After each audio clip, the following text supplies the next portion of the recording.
Bienvenue dans l'Antre du Gnome, votre série audio de fantasy. Vous vous apprêtez à écouter un épisode de la première saison, intitulé Les Parjures. Pour une meilleure expérience, installez-vous bien confortablement et utilisez un casque ou des écouteurs. Bonne écoute!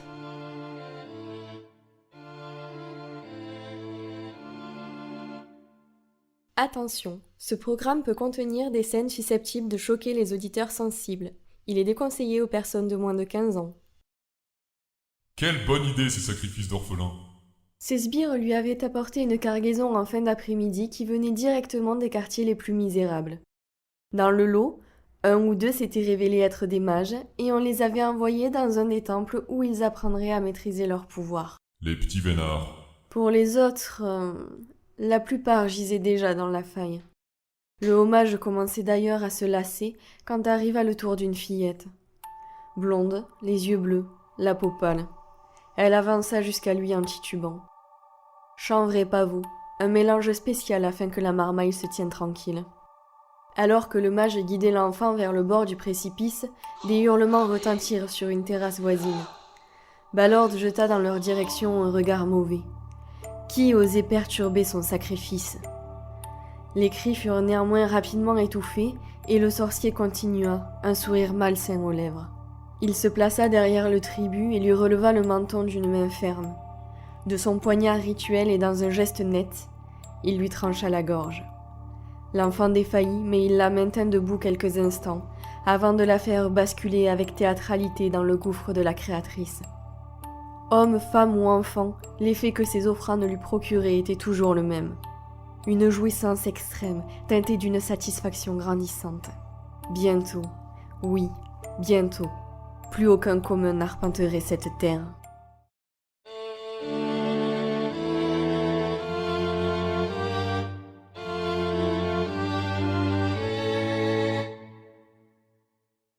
Les portes du palais n'étaient pas gardées et Nahán s'engouffra à l'intérieur du bâtiment en courant. À présent, il devait se souvenir. L'homme avait plusieurs fois assisté à des cérémonies devant la faille, mais l'inquiétude semait la confusion dans son esprit. Il emprunta différents corridors, essayant de se rappeler des détails de la route. Après plusieurs minutes d'errance, le père de famille commença à paniquer. Il était égaré dans ce labyrinthe de couloirs, et chaque seconde perdue mettait la vie de sa fille en péril. La gorge nouée et les larmes aux yeux, Nahán s'engagea dans une nouvelle allée. Au bout se trouvait une porte ouverte sur une foule de gens.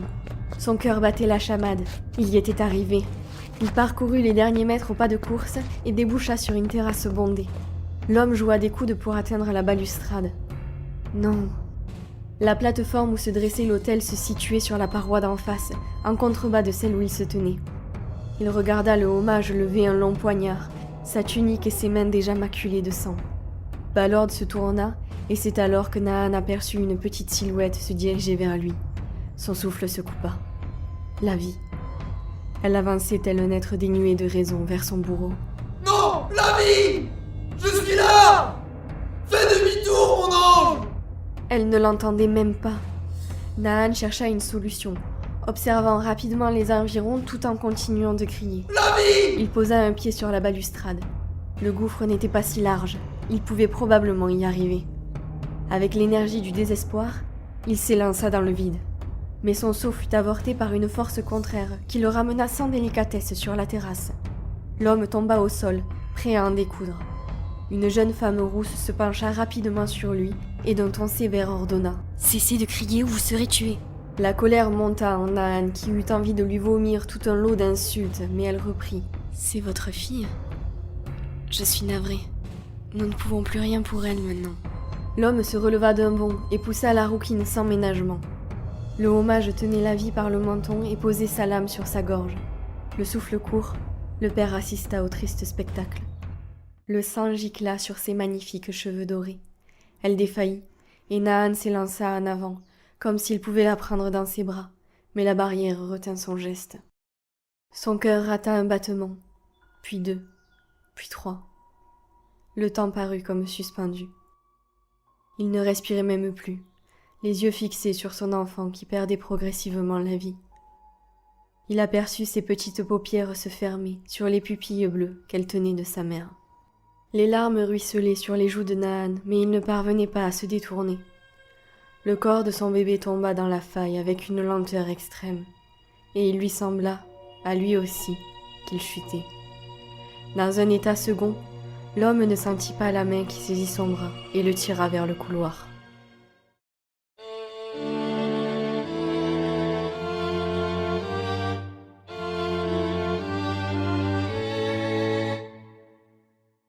La porte de la chambre s'ouvrit brusquement et Ballard sursauta. Un homme au visage sale et aux vêtements usés se tenait devant lui. Il paraissait fou de rage. Loin de se décontenancer face à cette intrusion, le mage s'empourpra de colère. « Comment osez-vous importuner votre seigneur ?» Vous êtes pas mon seigneur! Le sorcier inspira profondément. Visiblement, l'agresseur n'était qu'un commun. Ballard se détendit, déposa sa robe de chambre sur un fauteuil et s'assit sur le lit. Il ignora tout à fait l'homme qui se dressait dans l'encadrement de la porte. Je vais vous buter! L'intrus sortit de sous son veston une petite lame qu'il brandit vers le mage. Ses yeux exorbités, ses narines dilatées et les soubresauts de son corps trahissaient sa haine. Néanmoins, son haleine sentait fort l'alcool qu'il avait dû avaler pour se donner du courage. Ballard demanda tranquillement. « Comment êtes-vous arrivé jusqu'ici ?»« Vous avez pas à le savoir? Si, bien sûr que si. »« Je suis pas là pour parler! Oui, j'ai bien compris, mais j'ai vraiment besoin de cette information. » L'inconnu hésita, soudain perdu par la tournure que prenaient les événements. Son bras s'abaissa un instant, et il questionna incrédule. « Pourquoi? Voyez-vous, jeune homme ? Je veux savoir comment vous avez pénétré ici pour pouvoir tuer le garde qui devait surveiller l'entrée par laquelle vous êtes passé. » Vous pourrez pas! Je vous laisserai pas sortir! Oh mon brave, il est bien entendu que je vais vous éliminer avant. L'homme paniqua à ces mots et se jeta sur son adversaire, le poignard en avant. Le haut mage s'écarta d'un geste agile et invoqua son pouvoir. L'air s'échauffa dans la pièce, tandis que l'agresseur, emporté par son mouvement, s'affalait sur le lit. Il se releva d'un bond et se tourna vers sa proie, son hostilité tout à fait réveillée. Mais alors qu'il avançait vers elle, un bruit de tonnerre éclata et une lumière vive éclaira la chambre. Celle-ci s'éteignit aussi vite qu'elle était apparue, ne laissant derrière elle qu'un corps calciné encore fumant. Le sorcier observa la carcasse et fronça le nez. L'odeur de chair brûlée l'avait toujours incommodé. Il faudrait des jours pour qu'elle se dissipe. Ballard poussa un soupir sonore. Il ne lui restait plus qu'à trouver une autre chambre.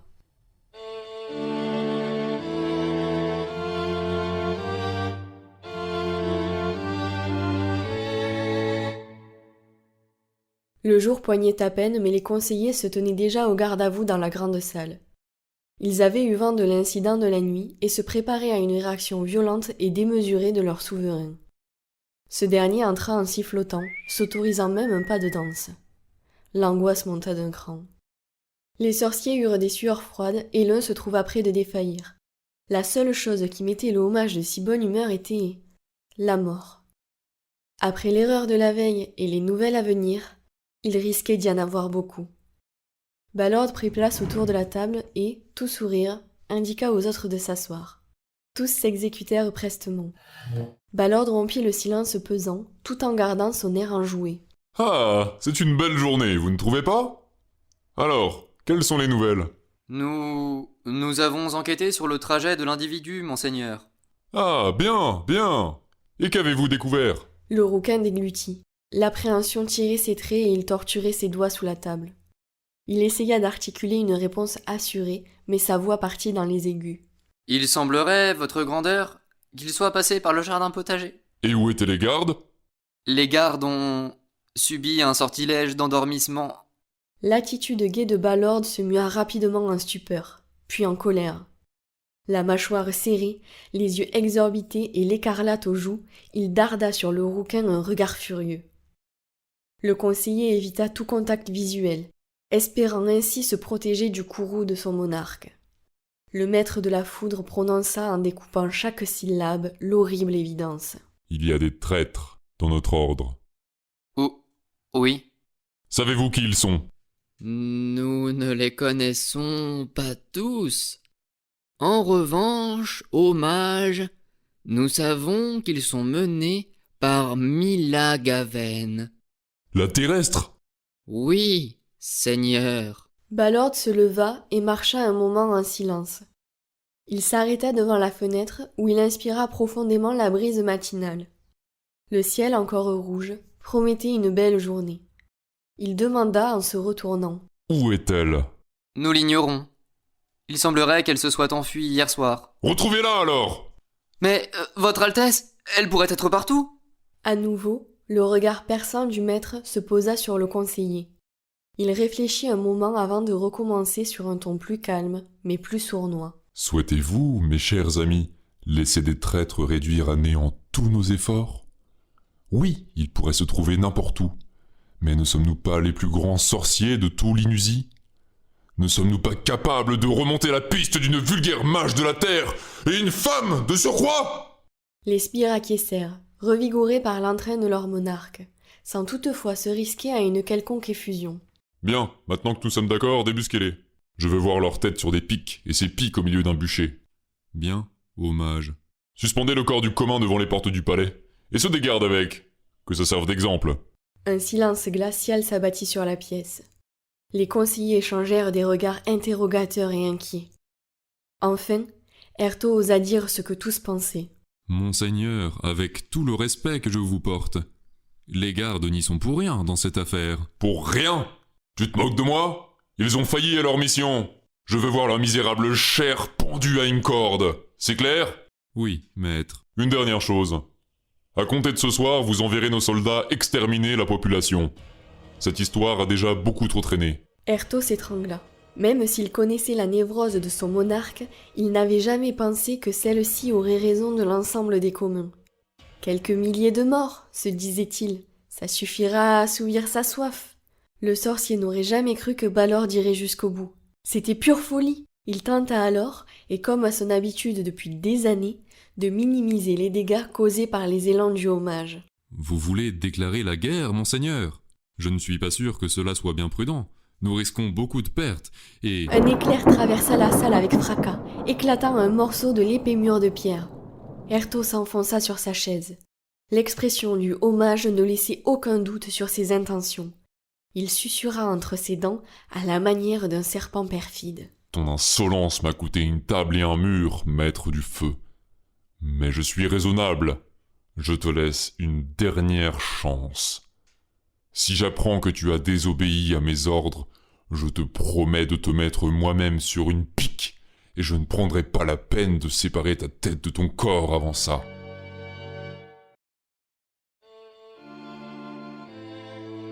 L'équipe de l'Antre du Gnome vous remercie pour votre écoute. Nous espérons vous revoir bientôt. Ce programme a été écrit par Mirado. Il vous a été conté par l'autrice ainsi que par Timothée Dolidon. Vous pouvez retrouver la liste des musiques dans la description de l'épisode. Les textes, les voix, ainsi que la chanson La Mésange sont protégés par le droit d'auteur.